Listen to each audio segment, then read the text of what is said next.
that's why. Excuse me.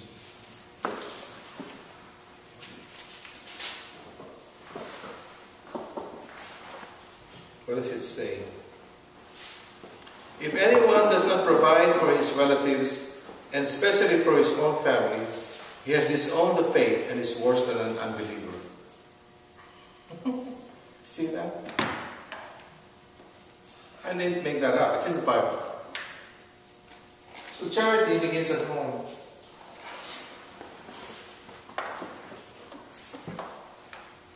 The problem with us is we don't want to see the sufferings around us.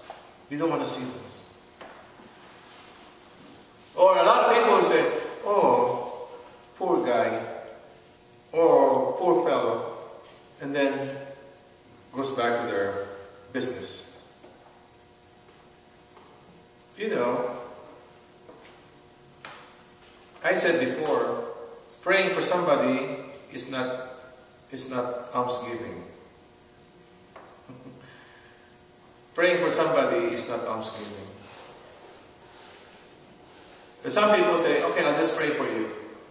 And I'll give you money, I'll just pray for you. That's not almsgiving. Almsgiving means you have to give material goods. So charity begins at home. The most profound example of this is Mother Teresa of Calcutta. She was wonderful. Yeah. Brave. Next.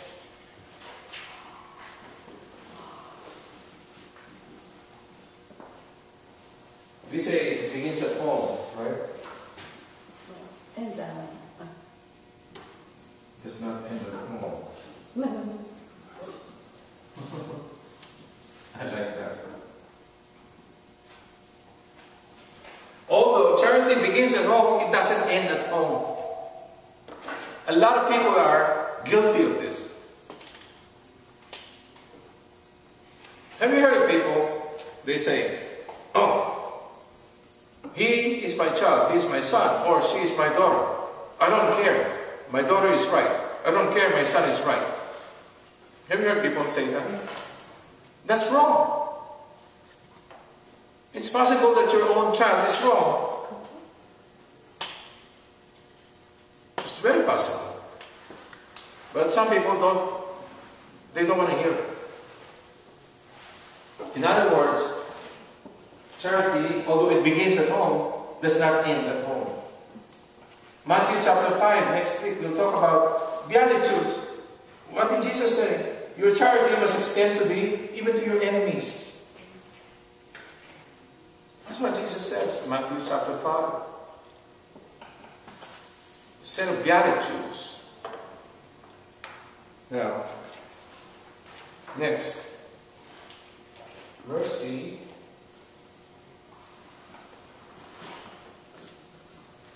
is not always convenient.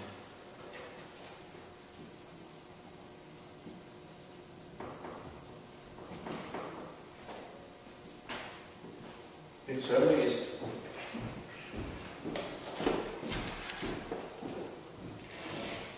Now people say, come on, it's no big deal. Yeah, but sometimes it's not. It's not convenient. What would be an example of an inconvenient mercy?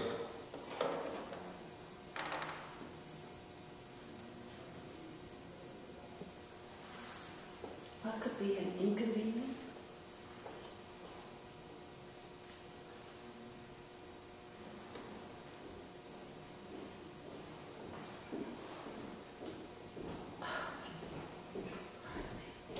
Let's do a very simple example.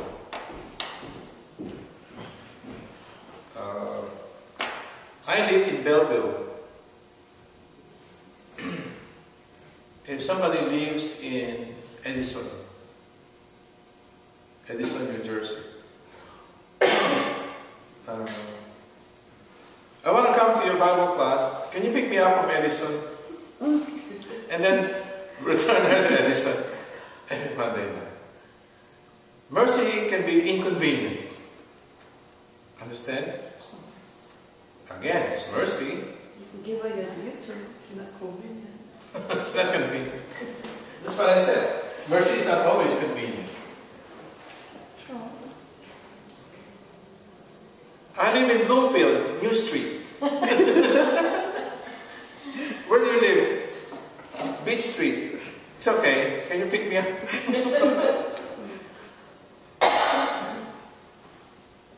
If all this can save but one soul, it would be worth it. Oh, I always keep that in my head.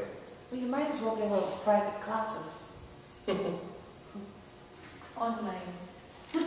Online, that's it, YouTube. She doesn't have a Romans computer. 5:5. Or he doesn't have a computer. Whenever I see I'll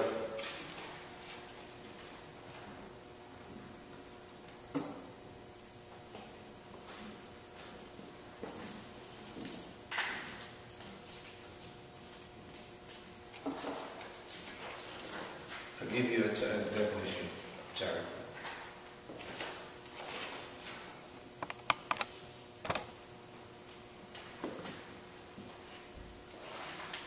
We always say charity.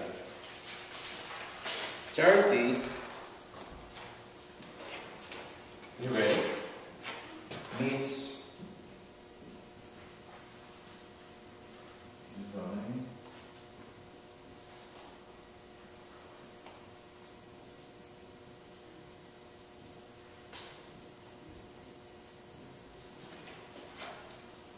that's the meaning of charity. Remember, we have been saying faith, hope, and love. Right? Faith, hope, and love. And the greatest of this is love. Love. But that love is not human love. It's divine. Divine, supernatural love. That's charity. So, charity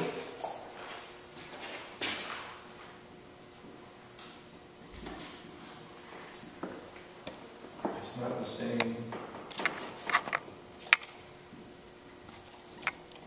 as social.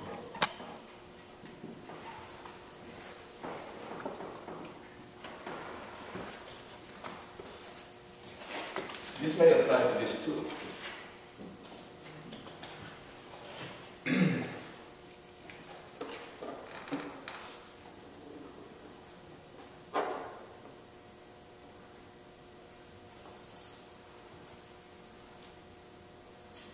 In other words, you do this work of charity because you love God.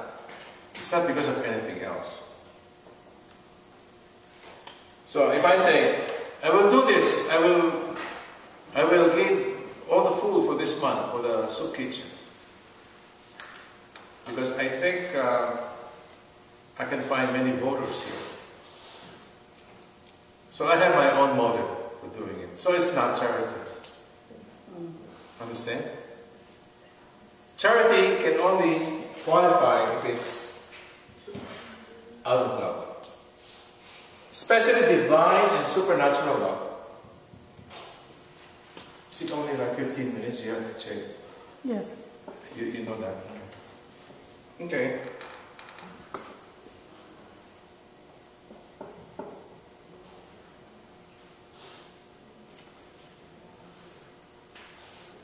Again, Jesus says, remember in Matthew 25, whatever you do to the least of these brothers of mine, you did it to me. I can reward it even more effectively. Whatever you do to those around you, you do it to him. Matthew 25. So that's the thing to remember about this.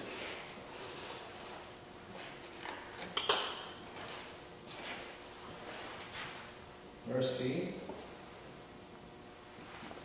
is never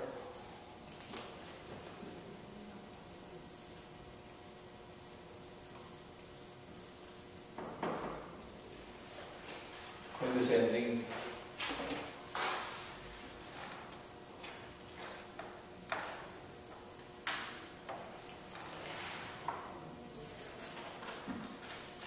Let's say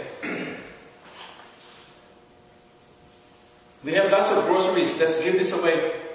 No, wait. Get those expired ones and then let's give them. Is that charity? No. No, that's getting rid of it. Garbage. It's condescending, going down, looking down at people.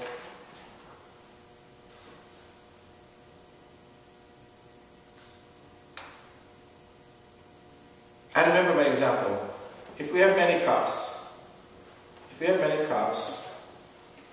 and some cups are looking new, and some cups look like they were washed, they've been used before, and people approach the table, which cups do you think people will take? The new one.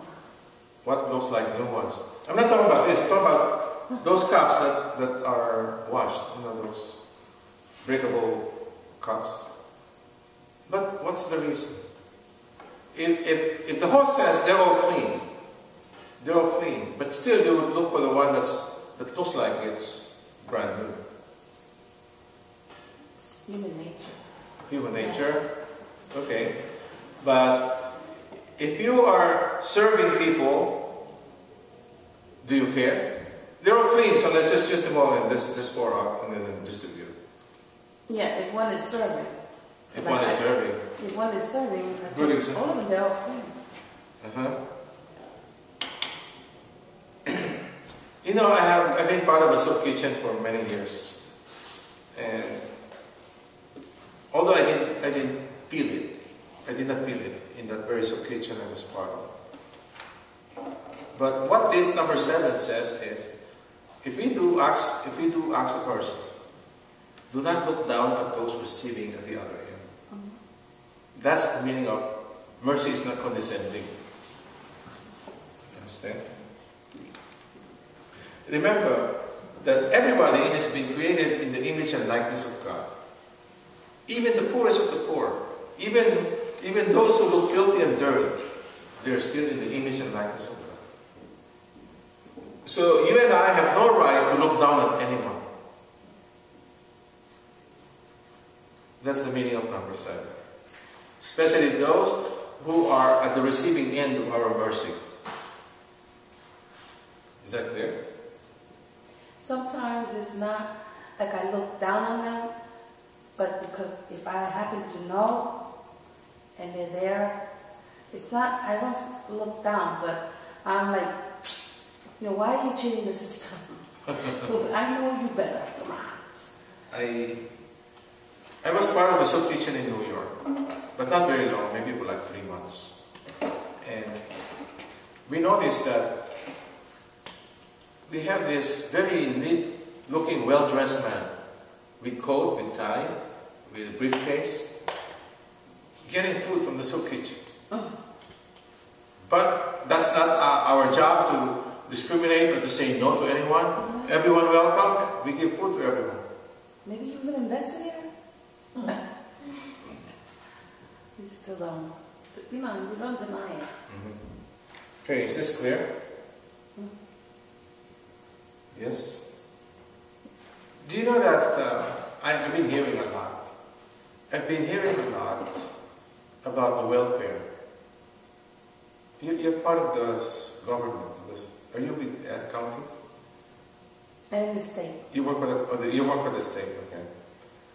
I've been hearing a lot because some people, they feel like they're being so degraded when they go to welfare office. The way people talk to them, the way people treat them. And they will make them come at 9 o'clock and then they won't be seen until about afternoon. It's your problem. Oh, it's lunchtime.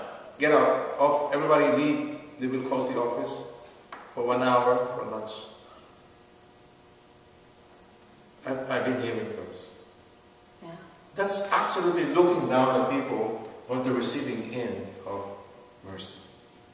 It's very different when you work for the family court versus, municipal or civil. You're right.